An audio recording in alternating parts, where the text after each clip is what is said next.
एक बार जोरदार तालियों से मुख्यमंत्री जी का स्वागत करें, जोरदार ताली बजा के स्वागत करें। और मैं अब बड़े भाई आशीष जी से कहूंगा कि उन्हें हनुमान जी की गदा देके उनका सम्मान करें। जोरदार तालियां बजाइए। जय श्री राम। योगी जी को जय श्री राम।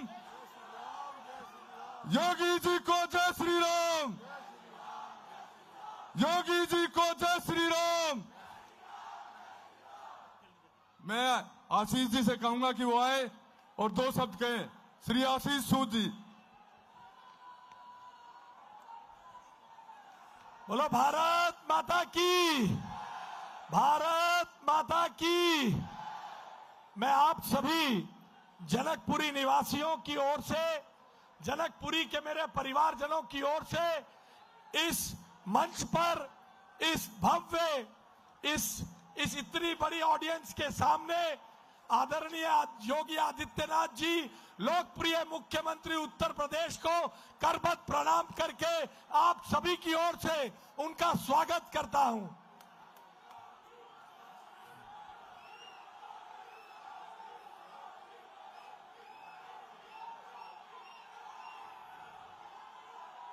मुझे मालूम है आप योगी जी को सुनना चाहते हैं। मुझे मालूम है आप ये भी जानना चाहते हैं कि बाबा ने उत्तर प्रदेश में सारी गुंडाई कैसे ठीक की है। आप ये भी जानना चाहते हैं कि उत्तर प्रदेश जब इतना बड़ा राज्य होके सब कुछ ठीक हो सकता है, जब उत्तर प्रदेश में प्रयागराज में गंगा निर्मल हो सकती है, जब पूरे उत्तर प्रदेश की नदियों में निर्मल होने का काम हो सकता है, तो दिल्ली ऐसा राज्य क्यों है? भारत की राजधानी, विश्व की सबसे बड़ी डेमोक्रेसी की राजधानी के महावीर एन्क्लेव और जनकपुरी विधानसभा के अलग अलग इलाकों के लोगों को गंदा पानी पीकर टाइफाइड, जॉन्डिस और पीलिया से क्यों मरीज अस्पतालों में भर्ती होना पड़ता है? आप सब ये समझना चाहते हैं। योगी जी आपको बताएंगे भारतीय जनता पार्टी ने मोदी जी के आशीर्वाद से जो जो संकल्प किए हैं उसमें दिल्ली के निवासियों के लिए क्या क्या है। मगर आज मैं आदरणीय योगी जी की उपस्थिति में अपना वचन आपको दोहराता हूं। बाबा की उपस्थिति में, गोरक्ष पीठाधीश्वर की उपस्थिति में मैं आपको वचन दोहराता हूं कि आपके पहली कैबिनेट मीटिंग में सीवर और पानी की पाइपलाइन का बजट पास होगा और जनकपुरी विधानसभा की सीवर और पानी की पाइपलाइन 6 महीने में बदलकर आपको आपके घरों में साफ पानी देने का काम करूंगा। ये वचन आज मैं आपको योगी जी के सामने दे रहा हूं। और आप जानते हैं हम सब अपने गुरुओं के सामने, अपने संतों के सामने सदवचन कहते हैं। बोलो मेरे साथ इस युद्ध को लड़ने के लिए तैयार हो? गंदे पानी और बहते सीवर की लड़ाई लड़ने के लिए तैयार हो? एक एक घर जाकर जनता को यह बताने के लिए तैयार हो कि हमने संकल्प लिया है 6 महीने में नई पानी और सीवर की पाइपलाइन डालेंगे। बोलो तैयार हो क्या? बोलो तैयार हो? तो बोलो नरेंद्र मोदी जिंदाबाद, भारतीय जनता पार्टी जिंदाबाद, बोलो योगी आदित्यनाथ जिंदाबाद, बोलो मोदी योगी जिंदाबाद। बहुत बहुत धन्यवाद। मैं अब आपके बीच में और योगी जी के बीच में ज्यादा देर नहीं रहना चाहता।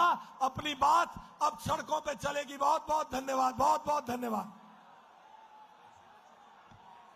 अब मैं हमारे बीच में जिनको आप सुनने के लिए इतने बेताब हैं, उत्तर प्रदेश के माननीय यशस्वी मुख्यमंत्री माननीय योगी आदित्यनाथ जी से कहूंगा कि वो अपना वक्तव्य दें। एक बार जोरदार तालियों से मुख्यमंत्री जी का स्वागत करें।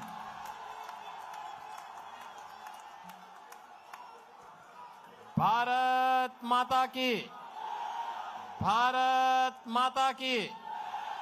भारत माता की। वंदे वंदे वंदे। नमः पार्वती पतिये हर हर। भारतीय जनता पार्टी के जिला के अध्यक्ष श्री चंद्रपाल बख्शी जी, आज के इस कार्यक्रम में उपस्थित गुरुद्वारा प्रबंध कमेटी के सदस्य श्री रमनदीप थापर जी, मंच पर उपस्थित एमएलए किश्तवाड़ सुश्री सगुन परिहार जी, अजीत सिंह जी, महेश बख्शी जी, नीरज दीक्षित जी, पार्षद श्रीमती उर्मिला चावला जी और भारतीय जनता पार्टी के लोकप्रिय प्रत्याशी सियासी सूद जी, जनकपुरी विधानसभा क्षेत्र से जुड़े हुए मेरे सभी उपस्थित बहन और भाइयों,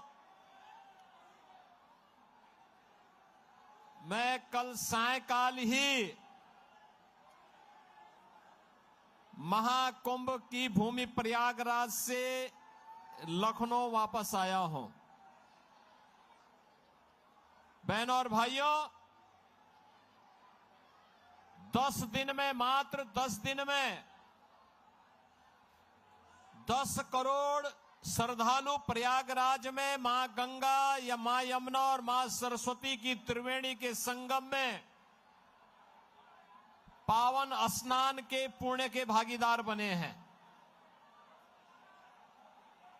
अगले 35 दिनों तक महाकुंभ का आयोजन होगा और इन 35 दिनों यानी 45 दिनों के महाकुंभ के इस आयोजन में बहनों और भाइयों 45 करोड़ श्रद्धालु प्रयागराज की धरती पर आकर के 144 वर्ष की महाकुंभ के सदी के इस आयोजन में भागीदार बनकर के एक भारत श्रेष्ठ भारत का दर्शन प्रयागराज की धरती उत्तर प्रदेश से करके जाएगा। आज जो एक चमत्कार उत्तर प्रदेश में देखने को मिल रहा है,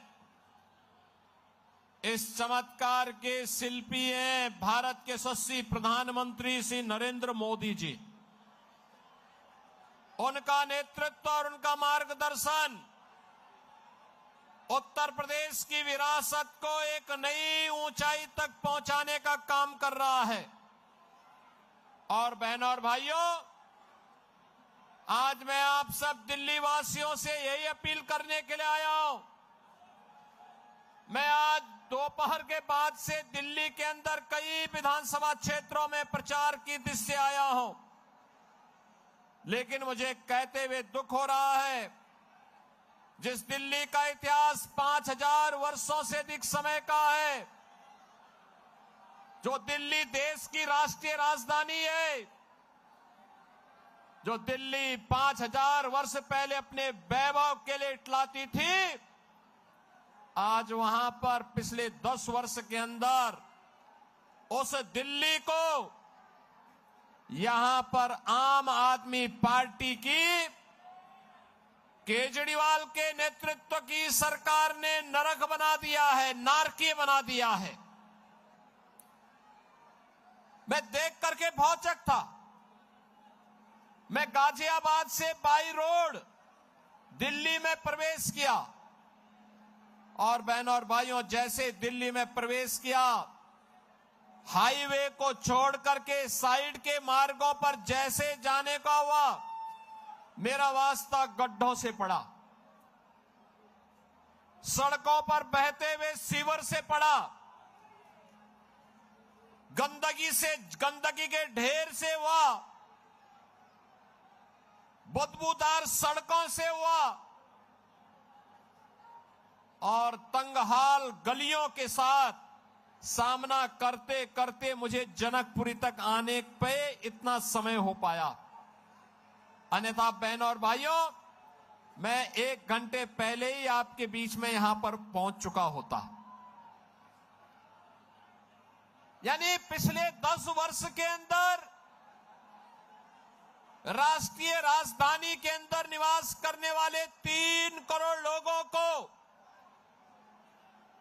अरविंद केजरीवाल एंड कंपनी ने केवल इमोशनल ब्लैकमेलिंग के माध्यम से यहां की जनता को शोषण का शिकार बनाया है, बुनियादी सुविधाओं से वंचित किया है। ये पता लगाना, जो दिल्ली सरकार के अधीन आने वाली सड़कें, उनके बारे में अंदाजा लगाना कि सड़क है या गड्ढा है, गड्ढे में सड़क है या सड़क में गड्ढा है, इसका अंदाजा नहीं लगाया जा सकता है। बहनों और भाइयों, दूसरी स्थिति गंदगी की है। जहां देखो गंदगी का ढेर लगा हुआ है, सड़कों पर सीवर बह रहा है। और तुलना अरविंद केजरीवाल से उत्तर प्रदेश से कर रहे हैं। अरविंद केजरीवाल जी, उत्तर प्रदेश 25 करोड़ की आबादी का राज्य है, दंगा मुक्त राज्य है, एक सुरक्षित राज्य है, सुविधा संपन्न राज्य हो चुका है। उत्तर प्रदेश का परसेप्शन बदल चुका है। आज वह नए भारत की यात्रा में प्रधानमंत्री मोदी जी के विजन को आगे बढ़ाते हुए से मिशन मान करके तेजी के साथ विकास की नई प्रतिमान को स्थापित करते हुए आज उत्तर प्रदेश देश की बड़ी आर्थिक शक्ति के रूप में उभर रहा है। बहनों और भाइयों, आज उत्तर प्रदेश में देश के सबसे अच्छे एक्सप्रेसवे हैं, हाईवे हैं, रेलवे का नेटवर्क है, एयरपोर्ट्स हैं। सबसे अधिक सिटी में मेट्रो का संचालन उत्तर प्रदेश कर रहा है और अपनी विरासत पर भी गौरव की अनुभूति कर रहा है। प्रयागराज महाकुंभ की तो मैं चर्चा कर रहा था। मां गंगा का निर्मल और अविरल जल प्रयागराज में आने वाले श्रद्धालुओं को अभिभूत कर रहा है। संतों का, श्रद्धालुओं का आशीर्वाद मोदी जी के साथ जुड़ रहा है, क्योंकि मां गंगा अविरल और निर्मल हुई है, इसलिए क्योंकि मोदी जी ने नमामि गंगे परियोजना को प्रधानमंत्री बनने के बाद लागू कर दिया था। लेकिन मुझे कहने में कोई संकोच नहीं, कोई संकोच नहीं कि जो उत्तर प्रदेश में गंगा, मां गंगा अविरल और निर्मल होकर के बह रही है, उसी उत्तर प्रदेश में मथुरा वृंदावन में दिल्ली की यमुना नदी का पानी एक गंदे नाले के रूप में तब्दील हो करके वहां पर केजरीवाल सरकार के पापों का भुक्तभोगी मथुरा वृंदावन के श्रद्धालुओं को बनना पड़ रहा है। बहनों और भाइयों, इन्होंने दिल्ली को क्या बना दिया है? जिस दिल्ली को विकास के नए नए प्रतिमान स्थापित करने चाहिए थे, वह दिल्ली आज बुनियादी सुविधाओं के लिए तरस रहा है। केवल प्रलोभन के झूठे वादे करते हुए इन्होंने यहां के नौजवानों के भविष्य के साथ खिलवाड़ किया है। जनता जनार्दन को बुनियादी सुविधाओं से त्रस्त किया है। और मैं आपसे यही अपील करने के लिए आया हूं। ये विकास की बात करते हैं, बुनियादी सुविधाएं देखनी हो या इंफ्रास्ट्रक्चर देखना हो, एनसीआर से जुड़े हुए उत्तर प्रदेश के जनपदों को ही देख लें। गाजियाबाद हो या नोएडा, याद करिए ओखला औद्योगिक क्षेत्र दिल्ली में है, लेकिन वहां पिछले 10 वर्ष के अंदर कोई निवेश नहीं हुआ। वहां पर कोई निवेश नहीं हुआ, कोई बुनियादी सुविधा नहीं, उद्योग बंद हो रहे हैं। वहां निवेश की बजाय केजरीवाल एंड कंपनी ने बांग्लादेशी घुसपैठियों और रोहिंग्या को वहां पर बसाने का काम कर दिया है। लेकिन बहनों और भाइयों, दूसरी ओर अगर आप आकर के देखेंगे न्यू ओखला के रूप में नोएडा और ग्रेटर नोएडा को, आपको जमीन आसमान का अंतर दिखाई देगा। देश का सबसे अच्छा निवेश का डेस्टिनेशन बनकर के नोएडा ग्रेटर नोएडा उभरा है। दिल्ली के लोग अब निवास करने के लिए नोएडा में जा रहे हैं, निवेश करने के लिए भी नोएडा में जा रहे हैं। अब वे दिल्ली में नहीं रहना चाहते, क्योंकि दिल्ली की आम आदमी पार्टी की सरकार ने उन्हें बुनियादी सुविधाओं से वंचित किया है। आपने देखा होगा ये सरकार जो आम आदमी पार्टी की पिछले 10 वर्षों से दिल्ली की जनता के साथ यहां पर धूर्ततापूर्ण व्यवहार कर रही है। इस सरकार ने, अरविंद केजरीवाल एंड कंपनी ने अपने गुरु स्वर्गीय अन्ना हजारे को भी बेवकूफ बनाया था, उनको धोखा दिया। अन्ना हजारे को धोखा देने के बाद इस सरकार ने जो बातें कही थी जन लोकपाल लाने की,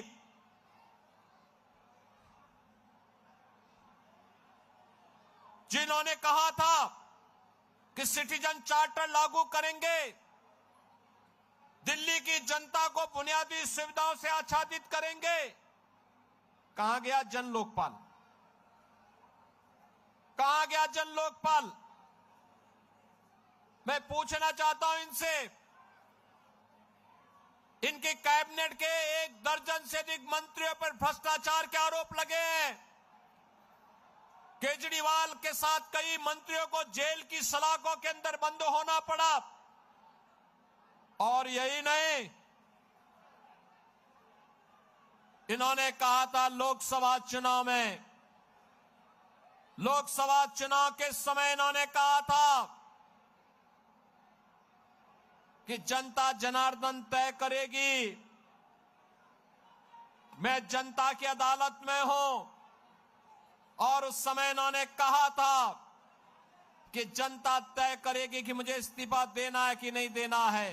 बहनों और भाइयों, लोकसभा चुनाव में दिल्ली की सातों सीटें मोदी जी के कमल चुनाव चिन्ह पर देकर के दिल्ली की जनता ने अपना फैसला सुना दिया। लेकिन बहनों और भाइयों, न तो यह केजरीवाल एंड कंपनी, न तो जनता जनार्दन से किए हुए वादे पर अक्सरशः सही उतर पा रही है और न ही बुनियादी सुविधाओं को देने में यह सफल रही है, बल्कि दिल्ली के अंदर अराजकता को बढ़ावा देने का काम इन्होंने किया है। आप सब जानते हैं दिल्ली के अंदर जामिया मिलिया के आसपास सैकड़ों एकड़ लैंड उत्तर प्रदेश सरकार के सिंचाई विभाग की है। वहां पर भी आम आदमी पार्टी के जुड़े हुए पदाधिकारियों और विधायकों ने तमाम जमीनों पर बांग्लादेशियों को जबरन बसाने का काम कर दिया था, अवैध कब्जे कर दिए थे, निर्माण कर दिए थे। मैंने कई बार दिल्ली की सरकार से कहा कि भाई ये अवैध कब्जा उत्तर प्रदेश की जमीन पर मत करो, मत करवाने दो। लेकिन जब ये नहीं माने, उन्होंने कोई सहयोग नहीं किया, तो बहनों और भाइयों, मुझे उत्तर प्रदेश से अपना बुलडोजर भेजना पड़ा था और बुलडोजर भेज करके मुझे फिर वो पूरी जमीन खाली करवानी पड़ी थी। और मैंने कहा है, दिल्ली को अगर किसी अच्छी दिल्ली के नागरिकों के लिए कोई सुविधा देने के लिए जमीन की आवश्यकता पड़ेगी, उत्तर प्रदेश सरकार जमीन देगी। लेकिन विदेशी घुसपैठियों को 1 इंच जमीन नहीं देंगे, 1 इंच जमीन नहीं देंगे। आज उत्तर प्रदेश सुरक्षित है क्योंकि डबल इंजन की सरकार है। आज उत्तर प्रदेश सर्वाधिक मेट्रो चला रही है क्योंकि डबल इंजन की सरकार है। आज उत्तर प्रदेश के अंदर सबसे अधिक एक्सप्रेसवे हैं क्योंकि डबल इंजन की भारतीय जनता पार्टी की सरकार है। उत्तर प्रदेश के अंदर सबसे बड़ा हाईवे का नेटवर्क है इसलिए क्योंकि डबल इंजन की भारतीय जनता पार्टी की सरकार है। उत्तर प्रदेश के पास रेलवे का सबसे बड़ा नेटवर्क है, इसलिए क्योंकि डबल इंजन की भारतीय जनता पार्टी की सरकार है। उत्तर प्रदेश के पास रेलवे का सबसे बड़ा नेटवर्क है, इसलिए क्योंकि उत्तर प्रदेश में डबल इंजन की भाजपा की सरकार है। उत्तर प्रदेश आज इंडस्ट्रियल इन्वेस्टमेंट का सबसे बड़े हब के रूप में स्थापित हो रहा है, क्योंकि डबल इंजन की भाजपा की सरकार है। लॉजिस्टिक हब के रूप में उत्तर प्रदेश स्थापित हो रहा है, क्योंकि डबल इंजन की भाजपा की सरकार है। नए नए वर्ल्ड क्लास यूनिवर्सिटी बन रही है, क्योंकि डबल इंजन की भाजपा की सरकार है। और नौजवानों के लिए रोजगार के अवसर आगे बढ़ रहे हैं, क्योंकि भाजपा की डबल इंजन की सरकार है। लेकिन बहनों और भाइयों, मैं पूछना चाहता हूं श्री अरविंद केजरीवाल एंड कंपनी से, पिछले 10 वर्ष के अंदर दिल्ली के अंदर उन्होंने कितने इंडस्ट्रियल हब बनाए हैं, दिल्ली के अंदर कितने उन्होंने औद्योगिक हब बनाए हैं, कितने लॉजिस्टिक हब बनाए हैं, कितने इंस्टीट्यूशनल हब स्थापित किए हैं, वे नहीं जवाब दे सकते। और मैं तो कहना चाहता हूं, हमारा पूरा 54 सदस्यीय कैबिनेट ने कल प्रयागराज के महाकुंभ की त्रिवेणी में संगम में डुबकी लगाई है। अरविंद केजरीवाल जी, आप भी आम आदमी पार्टी के मंत्रियों के साथ एक बार दिल्ली में इस चुनाव के दौरान ही यमुना जी में डुबकी लगा करके दिखाइए। आपको पता लग जाएगा कि आपके काले कारनामे क्या हैं अपनी विरासत के प्रति। आप यहां पर पुजारियों को मानदेय देने की बात करके झूठे वायदे कर रहे हैं। आपने मौलवियों को, मुल्लाओं को तमाम पहले से आप उन्हें मानदेय देने की बात करते थे, आज वह देने में विफल है। तो ध्यान भटकाने के लिए पुजारियों का नाम लिया, लेकिन आप भूल गए बौद्ध भंते भी उसी श्रेणी में आते थे, उनका नाम आपने नहीं लिया। वाल्मीकि मंदिरों के पुजारी भी उसी श्रेणी में आते थे, आपने उनका नाम नहीं लिया। रविदासीय परंपरा से जुड़े हुए मंदिरों में भी तमाम पुजारी हैं, उनको भी आपने मानदेय से वंचित रखने की बात कही है। आपकी ये दोहरी नीति नहीं चलेगी, दिल्ली से स्वीकार करने को तैयार नहीं है। और इसीलिए जनकपुरी विधानसभा क्षेत्र से भारतीय जनता पार्टी ने, आदरणीय प्रधानमंत्री जी ने, श्री जेपी नड्डा जी ने श्री आशीष सूद को प्रत्याशी के रूप में यहां पर आपको मौका दिया है। बहनों और भाइयों, आशीष सूद जी एक जुझारू नेता हैं, कार्य करने का जज्बा रखते हैं, आपके हितों के लिए लड़ाई लड़ने का सामर्थ्य रखते हैं। जैसे उत्तर प्रदेश की सूरत बदली है, तस्वीर और तकदीर बदली है, उत्तर प्रदेश में देश और दुनिया के सभी लोग आज आने को उत्सुक हैं। ऐसे ही दिल्ली के लिए भी डबल इंजन की सरकार चाहिए, और डबल इंजन सरकार के लिए आशीष सूद को जनकपुरी से विधायक बनकर के जाना आवश्यक है। आपका आशीर्वाद आशीष सूद जो को प्राप्त होगा, सभी लोग आशीर्वाद देंगे। मेरी आवाज जहां तक जा रही है, आशीष सूद जी को अपना आशीर्वाद देने के लिए दोनों हाथ ला करके मुझे बताओ। सामने घरों के ऊपर, दोनों ओर, पीछे सड़क में भी जितने भी लोग हैं, सभी दोनों हाथ ला करके मेरे सामने आश्वस्त करिए आशीष सूद को भारी बहुमत से विजयी बनाने के लिए। सभी लोग सहमत हैं? विजयी बना के भेजेंगे, बना के भेजेंगे। मेरे साथ बोलेंगे, भारत माता की, भारत माता की, भारत माता की जय श्री राम, जय श्री राम, जय जय श्री राम, जय जय श्री राम। धन्यवाद आदरणीय मुख्यमंत्री जी।